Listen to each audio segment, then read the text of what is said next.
میرے ابو ڈاکٹر دین محمد بلوچ کو 28 جون 2009 کو پاکستان کے خفیہ اداروں کے اہلکاروں نے جبراً اٹھا کر لاپتہ کیا. میرے والد ایک سرکاری ملازم ہیں, ایک میڈیکل آفیسر. میرے والد کو اورناچ کے سول ہاسپٹل کے اندر سے دوران ڈیوٹی رات کے 1 بجے وردی اور سادہ کپڑوں میں ملبوس شخص 15 گاڑیوں میں آئے. انہوں نے ہاسپٹل کے اندر سے وہاں ہاسپٹل کے چوکیدار کے سامنے جو ہے چوکیدار کو بھی مار پیٹ کے ایک کمرے میں بند کر کے میرے والد کو مار کر تشدد کر کے جو ہے گھسیٹ کر گاڑی میں پھینک کر لے کر گئے. اس کے بعد سے ہم جو ہے ہمارے یہ 12 سال ان کی بازیابی کی جدوجہد میں گزر گئے ہیں. میرے ابو کا case supreme court, high court میں جا چکا ہے. میرے ابو کا کیس لاپتہ افراد کی بازیابی کے لیے جو کمیشن بنایا گیا تھا, اس کمیشن میں بھی ابھی تک ہیئرنگز میں ہم جا رہے ہیں. اس کے علاوہ بھی کوئٹہ, کراچی, اسلام آباد میں پریس کلبوں کے سامنے بھوک ہڑتالی جو ہے کیمپوں میں ہماری بچپن گزر گئی ہے. ہم جو ہے میں نے 2013 میں لاپتہ افراد کی بازیابی کے لیے جو ایک پیدل لانگ مارچ تھا کوئٹہ سے کراچی اور کراچی سے اسلام آباد تک 4 مہینے ہم نے پیدل سفر کر کے ہم اسلام آباد پہنچ گئے اپنے لوگوں کی بازیابی کے لیے. لیکن تاحال ہمیں نہیں پتہ ہے, ہم حکومتی نمائندوں کے ساتھ رابطے میں رہے ہیں. منسٹر آف ہیومن رائٹس شیرین مزاری صاحبہ سے ہم جو ہے ایک طویل عرصے سے رابطے میں ہیں, اپنے والد کے بارے میں پوچھ رہے ہیں. لیکن ہر طرف سے صرف ایکسکیوزز مل رہے ہیں یا پھر یہی کہہ رہے ہیں کہ ہم کوشش کر رہے ہیں. ہمیں نہیں سمجھ آ رہا یہ کیسی کوشش ہے. 12 سالوں میں ایک میڈیکل آفیسر ہیں, ایک سرکاری ملازم ہے, یہ گورنمنٹ کی ذمہ داری ہے کہ وہ جو ہے اپنے ملازموں کے بارے میں پتہ کرے کہ کون لے کر گیا, کیوں لے کر گیا. لیکن اس کے باوجود اس کی فیملی جو ہے ایک در بدر کی زندگی گزار رہی ہے, ایک اذیت ناک زندگی گزار رہی ہے. ہم جو ہے 12 سالوں سے ہم اپنی تعلیم کو چھوڑ کر, ہم اپنے گھروں کو چھوڑ کر, کبھی کوئٹہ پریس کلب, کبھی کراچی پریس کلب کے سامنے, میری ایک چھوٹی بہن ہے, میری بیمار والدہ ہے, میں ان کو چھوڑ کر ہر پلیٹ فارم پر آتی ہوں. ہر جگہ میں اکیلے سفر کرتی ہوں, کبھی کوئٹہ, کبھی کراچی, اسلام آباد, اس لیے کہ تاکہ ہمیں ہمارے ابو کے بارے میں پتہ بتا دیں. ہمیں نہیں پتہ کہ ہم ابھی ان کو زندوں میں شمار کریں یا مردوں میں شمار کریں. ہم یہی چاہتے ہیں کہ ابھی ہمیں اس اذیت سے, اس کرب سے نکالیں کہ وہ زندہ ہے, ہم ان کے لیے مزید انتظار کریں, یا وہ اس دنیا میں نہیں ہیں تو جو ہے ہم اس انتظار کی تکلیف کو اپنے دل میں جو ہے ختم کر کے ہم اپنے گھروں میں بیٹھ جائیں گے سکون سے. اس طرح ہمیں سکون نہیں ہے گھروں میں. ہم ذہنی مریض بن چکے ہیں, نہ ہمیں دن کو چین ملتی ہے, نہ رات کو نیند آتی ہے. ہماری کن لوگوں نے اس کو اٹھایا, FIR کٹی ہے, کس کے نام پہ؟ جی میرے والد کا FIR کٹا ہے. جس رات میرے ابو کو لے کر گئے تھے, دوسرے دن جو چشمدید گواہ ہیں رمضان بلوچ جو ہاسپٹل کے چوکیدار ہیں, ان کے سامنے پولیس تھانہ ہم گئے تھے. وہاں پر بڑی مشکلوں سے ہم نے FIR کٹوائی ہے, اور یہ FIR نامعلوم افراد کے خلاف اس لیے کٹوایا ہے کیونکہ 3 دن تک ہم پولیس تھانے میں بیٹھے, لیکن انہوں نے کہا کہ ہم ریاستی اداروں کے خلاف FIR نہیں کٹوائیں گے. تو مجبوراً ہمیں اپنا کیس ہائی کورٹ میں لے کے جانا تھا, اس لیے ہم نے نامعلوم افراد کے خلاف FIR کٹوایا. ہائی کورٹ میں جو ہے 3 سال پہلے میرے ابو کا کیس چلا 2009 کے بعد سے. وہاں پر یہی کہ کوششیں کرتے رہے اور کچھ مطلب کیس میں کوئی پروگریس نہیں آئے. اس کے بعد انہوں نے کیس ڈسپوز کیا. پھر ہم سپریم کورٹ آئے, یہاں پر میرے ابو کا کیس 2016 تک چلا. یہاں پر اداروں نے یہی الزام لگایا کہ میرے والد ڈاکٹر دین محمد بلوچ ایک فراری کیمپ میں ہیں. تو یہاں پر سپریم کورٹ میں یہی کہا گیا کہ اگر وہ کسی فراری کیمپ میں ہیں تو آپ اس بات کو ثابت کریں, آپ اس کی کوئی تصویر, اس کی کوئی وائس ریکارڈنگ کچھ لے کر آئیں تاکہ عدالت اس بات کو ثابت کر سکے کہ وہ جو ہے کسی فراری کیمپ میں ہے. جب ادارے والے اس بات کو ثابت کرنے میں ناکام رہے تو اس کے بعد سپریم کورٹ سے بھی میرے والد کا کیس ڈسپوز کیا گیا. ابھی دوبارہ میں جو ہے میرے ابو کا کیس, جی سر, بغیر کسی فیصلے, جسٹس افتخار چودھری. جی نہیں سر, وہ ہر وقت بات کرتے رہے لاپتہ افراد کے مسئلے پر, لیکن ہمارے کیسز ان کے ساتھ ہی رہے, انہوں نے ہمارے کیسز چلائے ہیں, لیکن کوئی پیش رفت نہیں آیا ہمارے کیسز میں. جی نہیں سر, ابھی دوبارہ میرے ابو کا کیس ہائی کورٹ بلوچستان میں لگ رہا ہے. ابھی تو وہ کہہ رہے ہیں کہ ہم آپ کا کیس اور زیادہ کنٹینیو نہیں کر سکتے کیونکہ ہمیں کوئی ثبوت نہیں مل رہا ہے آپ کے ابو کے خلاف. ابھی ہم دوبارہ کیس کو ڈسپوز کر رہے ہیں. تو کئی پیشیوں سے سر ہم ان کو صرف یہی بلوچستان میں جو سر میرے پاس ڈاکومنٹس ہیں وہ میں دیکھ کے آپ کو بتاؤں گی. آپ کس سے اپیل کریں گے؟ پاکستان میں کون آپ کی مدد کر سکتا ہے؟ سر ہمیں نہیں پتہ. میرے والد جو ہے میرے والد کی گمشدگی کے بعد یہاں پر 3 حکومتیں تبدیل ہو گئی ہیں. زرداری صاحب کے بعد پھر نواز شریف آئے, اس کے بعد عمران خان صاحب آئے. ہر کوئی اپنے اقتدار سے پہلے یہی کہتا ہے کہ میں لاپتہ افراد کے مسئلے کو حل کرنے کی کوشش کریں گے. فیملیز کے ساتھ وعدہ کرتے ہیں اس مسئلے کو.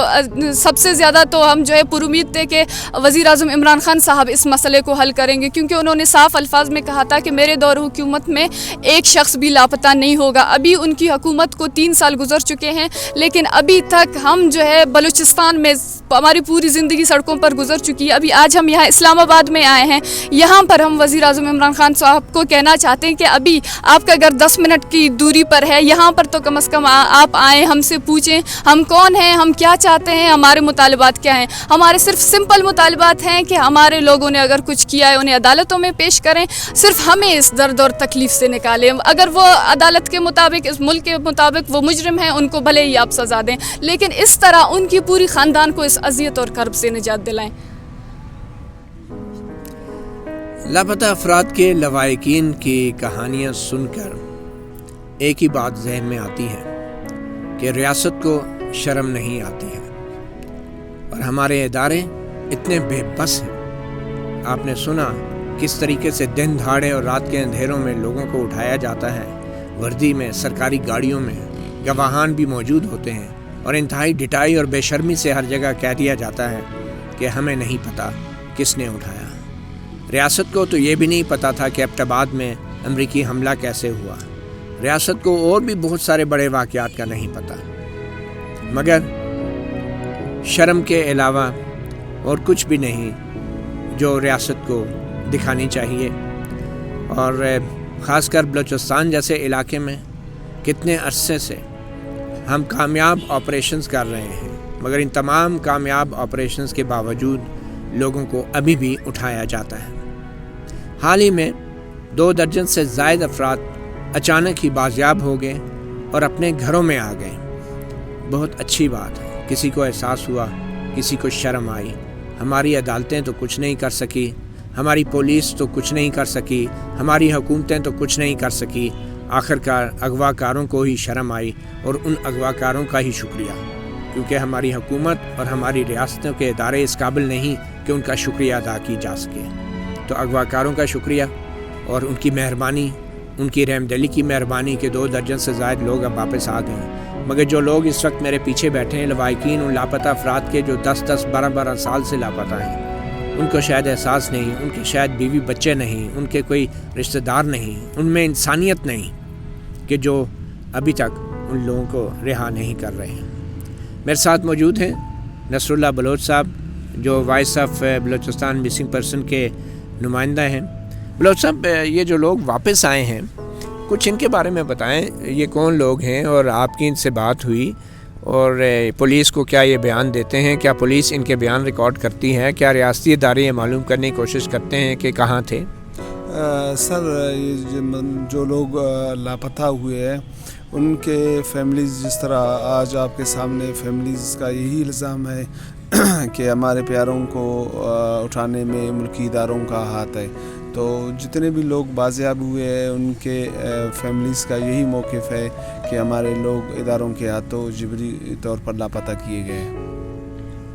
مگر یہ لوگ سامنے کیوں نہیں آتے اور پولیس کو کیوں نہیں بیان دیتے؟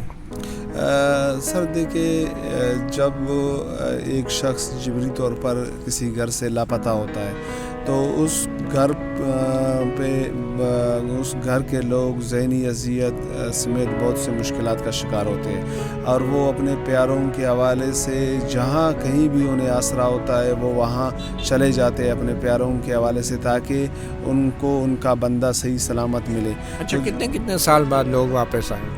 تقریباً 11 سال, 10 سال, 8 سال, 6 سال, مطلب اس طرح کے عرصے سے لوگ بازیاب ہو کے آ رہے ہیں. اور ان کے اہل خانہ بھی اس بارے میں کوئی بات نہیں کرتے؟ یقینی بات ہے سر, دیکھیں ہم بلوچستان میں آپ یقین جانیں کہ تمام خوشیوں سے بڑھ کر جو جب کسی گھر میں ایک لاپتہ افراد بازیاب ہو کے آ جاتا ہے تو وہ ہمارے سب خوشیوں سے بڑا خوشی ہوتا ہے. عید کے خوشیوں سے بھی بڑھ کے خوشی ہوتی ہے. آپ یقین جانیں جب اس کا حوال ہوتا ہے کہ بھئی اس کو بازیاب کیا گیا ہے, پورا اہل علاقہ, اس کے لوگ, دور دراز سے لوگ آ کے ہفتہ 10 دن تک اس کے گھر میں خوشیاں ہی منائی جاتی ہے. تو لوائقین مطلب مطمئن ہوتے ہیں کہ ان کا بندہ صحیح سلامت ان تک پہنچ گیا. جو بلوچستان کے منتخب نمائندے ہیں, جو وزیر اعلیٰ ہیں, جو صوبائی وزیر ہیں, جو اراکین صوبائی اسمبلی ہیں, وہ آپ لوگوں کی مدد نہیں کر سکتے؟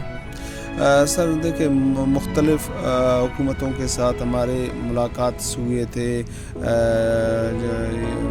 اس حکومت سے پہلے بھی جب وزیر اعلیٰ رسانی صاحب تھے, ڈاکٹر مالک صاحب کے ساتھ بھی ہمارے میٹنگز ہوئے تھے, تو انہوں نے اپنی بے بسی کا اظہار کیا تھا کہ ہم اس مسئلے میں کچھ بھی نہیں کر سکتے ہیں. اس کے بعد جب جام کمال سے ہمارے فروری 2019 میں 8 آف دی ریکارڈز میٹنگز ہوئے, تو انہوں نے کہا کہ میں جا کے مرکز سے بات کروں گا, اگر وہاں سے مجھے رسپانس ملا تو پھر میں آپ لوگوں کے ساتھ بیٹھ کے پریس کانفرنس کروں گا اور آپ لوگوں کو یقین دہانی کرواؤں گا. اس کے بعد جب وہ یہاں پر آئے تھے, وزیر اعظم سے ملے تھے, مختلف اداروں کے سربراہوں سے ملے تھے. اس کے بعد ہماری ایک طویل نشست سی ایم سیکریٹریٹ میں ان کے ساتھ ہوا تھا, تو انہوں نے وہ پر امید تھے, انہوں نے کہا تھا کہ مجھے یقین دہانی کرائی گئی ہے کہ آپ voice for Baloch missing persons کو بٹھائے, وہ جس بھی کیس کی تصدیق کر کے دے گا وہ ان پہ کارروائی ہوگا. تو اس کے بعد ان 2 سالوں میں ہم نے صوبائی حکومت کو 590 لاپتہ افراد کی کیسز فراہم کیے مرحلہ وار, ان میں سے 320 کے قریب لوگ بازیاب ہوئے ہیں. تو اس سے ہمیں ایک امید پیدا ہوا ہے لوائقین کو کہ ہمارے پیارے بازیاب ہوں گے. اور حال ہی میں جب عمران خان نے ایک اسٹیٹمنٹ دیا تھا کہ ہم یہ نہیں چاہتے کہ ملک کے اندر لوگ مسنگ ہو, اور اس کے علاوہ اس نے ایک کمیٹی بھی بنائی ہے 6 رکنی, جو 6 ہفتوں کے دوران مسنگ پرسن کے حوالے سے اپنی سفارشات مرتب کریں گے تاکہ اس کو قانون کے مطابق حل کرے. اسی وجہ سے اس بیان کو سننے کے بعد لوائقین میں ایک امید پیدا ہوئی, اور وہ وہاں سے بلوچستان کے دور دراز علاقوں سے تکلیف کاٹ کے یہاں پر آئے تاکہ عمران خان, وزیر اعظم عمران خان ہمارے آواز کو سنے اور ہمیں ملکی قوانین کے مطابق انصاف فراہم کرے. سر دیکھیں فیملیز بلوچستان کے دور دراز علاقوں سے یہاں پر اس امید پر آئے کہ وزیر اعظم جو ملک کا آئینی سربراہ ہے وہ ان کی فریاد کو سنے گا اور ان سے ملاقات کرے گا. ہم ملاقات کے حوالے سے بہت کوشش کر رہے ہیں کہ ہماری ملاقات وزیر اعظم عمران خان سے ہو سکے. ہم اپنے بلوچستان کے جو ہمارے منتخب سینیٹرز ہیں, ہم نے ان سے ریکویسٹ کی. کون کون ہے نام لیں؟ کبیر احمد محمد شہی, محمد اکرم دشتی, ہم نے ان سے ریکویسٹ کی کہ بھئی آپ وزیر اعظم سے ہمارے لیے ٹائم لے ملاقات کے لیے. تو انہوں نے کہا کہ وزیر اعظم تک ہماری پہنچ نہیں ہے. تو ہمیں یہ سن کر بڑی افسوس ہوئی کہ ایک جمہوری ملک میں اپنے آپ کو ایک جمہوری ملک کا وزیر اعظم کہتا ہے, وہاں سینیٹرز کی پہنچ نہیں ہے کہ ان سے. آپ کے جو بلوچستان کے سینیٹرز ہیں وہ اس کیمپ میں آئے؟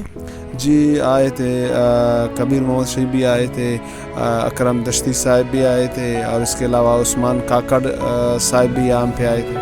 آپ نے سنا نصرہ بلوچ, بات اتنی سی ہے کہ بڑے سے بڑا دہشت گرد بھی ہو اور کلبھوشن جیسا بھارتی جاسوس ہی کیوں نہ ہو, اس کو قانون کے مطابق آپ سزا سناتے ہیں, اور پھر بین الاقوامی قانون کے مطابق اس کی سزا پہ عمل درآمد روک بھی دیتے ہیں.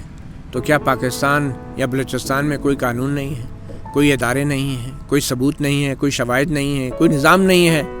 کیا یہاں پہ جمہوریت نہیں ہے, آئین نہیں ہے, پارلیمنٹ نہیں ہے؟ ہماری پارلیمنٹ, ہمارے منتخب نمائندے ایک سرکاری ملازم کی مدت ملازمت میں توسیع کے لیے پورا اجلاس بلایا جاتا ہے پارلیمنٹ کا, اور قانون پاس کیا جاتا ہے. فوجی عدالتوں کی تشکیل دی جاتی ہے. سپریم کورٹ میں معزز ججز حضرات جو 15-15, 16-16 لاکھ روپے کی تنخواہیں مرات لیتے ہیں, وہ کئی گھنٹے اس بات پہ بحث کرتے ہیں کہ سینٹ کی ووٹ جو ہے وہ خفیہ ہوگی یا کھلے بیلٹ کی ہوگی. تو اس ووٹ کا کیا فائدہ کہ جس ووٹ کو لینے کے بعد خفیہ ہو یا اوپن بیلٹ کی ہو وہ بے اختیار سینیٹر منتخب ہوں، بے اختیار وزیر اعظم ہوں، بے اختیار وزیر داخلہ ہو، وزیر دفاع ہو، تو کیا فائدہ ایسی بحث کا؟ آپ گھنٹوں اتنے غیر اہم غیر ضروری چیزوں پہ بحث مباحثے ہوتے ہیں، کیا فائدہ ایسی بحث کا کہ ووٹ سینٹ کی خفیہ ہوگی یا اوپن، جب ووٹ لینے والے جو ہیں ایک ڈمی کی طرح سینٹ میں انہوں نے بیٹھنا ہے؟ کیا فائدہ ہے ایسی بحث کا کہ وزیر اعظم منتخب ہے یا سلیکٹڈ ہے، کہ جب منتخب وزیر اعظموں کا بھی حال ہم نے دیکھا ہے اور سلیکٹڈ کا بھی اب ہم دیکھ رہے ہیں، دونوں میں کیا فرق ہے؟ تو اصل کام جو کرنے کا ہے، اصل فیصلے جو عدالتوں کے لیے کرنے کے ہیں، وہ ان لوگوں کی زندگی اور موت کے فیصلے ہیں۔ ان لواحقین کے مقدمات سپریم کورٹ میں کیوں نہیں سنے جاتے؟ کیوں نہیں ہائی کورٹوں میں لاپتہ افراد کے مقدمات کی سماعت کی جاتی؟ کیوں جسٹس جاوید اقبال کو جواب دہ نہیں بنایا جاتا؟ پچھلے تقریباً 10 سال سے جسٹس جاوید اقبال لاپتہ افراد کے کمیشن کی سربراہی بھی کر رہے ہیں اور پاکستان میں سیاستدانوں کا احتساب بھی کر رہے ہیں۔ یہ ڈبل شفٹ لگانے کا کام کب ختم کریں گے جسٹس جاوید اقبال؟ کیا ترجیحات ہیں ہماری حکومت کی کہ ایک جسٹس جاوید اقبال کے علاوہ کوئی بندہ ملتا ہی نہیں ہے ہماری حکومت کو؟ کیا یہ فل ٹائم کام نہیں ہے؟ لوگ لاپتہ ہوتے ہیں، شکایتیں لے کے آتے ہیں اور معلوم ہوتا ہے کہ جسٹس جاوید اقبال نیب کے جو ہیں وہ کیسز پہ فائلوں پہ دستخط کیے جا رہے ہیں، وہ سرتا پا احتساب کر رہے ہیں سیاستدانوں کا۔ ہماری ریاست کی ترجیحات باعث شرم ہیں۔ ہماری عدالتوں کے اندر جو معزز ججز حضرات بیٹھے ہیں ان کو توجہ دینے کی ضرورت ہے، خصوصی بینچ بنانے کی ضرورت ہے۔ ادروائز ہم کس منہ سے یہ کہتے ہیں کہ یہ جمہوریت ہے، کس منہ سے یہ کہتے ہیں کہ عدلیہ آزاد ہے، اور آخر میں ہم خود صحافی کتنے آزاد ہیں؟ یہ پچھلے 4 دن سے یہ ٹینٹ یہاں پہ لگا ہے بلوچستان میں مسنگ پرسن وائس کا، میڈیا نے کتنی اہمیت دی ہے اس کو۔ پھر ہم کہتے ہیں کہ چھوٹوں صوبوں میں احساس محرومی پیدا ہوتا ہے، پھر ہم کہتے ہیں کہ بنگلہ دیش ہم سے جدا ہو گیا۔ ہم صرف باتیں ہی کر سکتے ہیں، اور اس امید کے ساتھ کہ اب جبکہ ایک مثبت پیش رفت ہوئی ہے لاپتہ افراد کے کیس میں، تو اس پیش رفت کو مزید آگے بڑھایا جائے گا۔ ہماری عدالتوں کو کچھ تھوڑا سا احساس کرنا ہوگا، ہماری حکومت کو احساس کرنا ہوگا، اور ہمارے سیاستدانوں کو اور سیاسی جماعتوں کو احساس کرنا ہوگا کہ اصل معاملہ اس ملک میں اختیارات کی تفویض کا نہیں، اصل معاملہ اس ملک میں اختیارات کے استعمال کا ہے۔ مطیع اللہ جان، MJ TV سے اتنا ہی، اجازت دیجیے، اللہ حافظ۔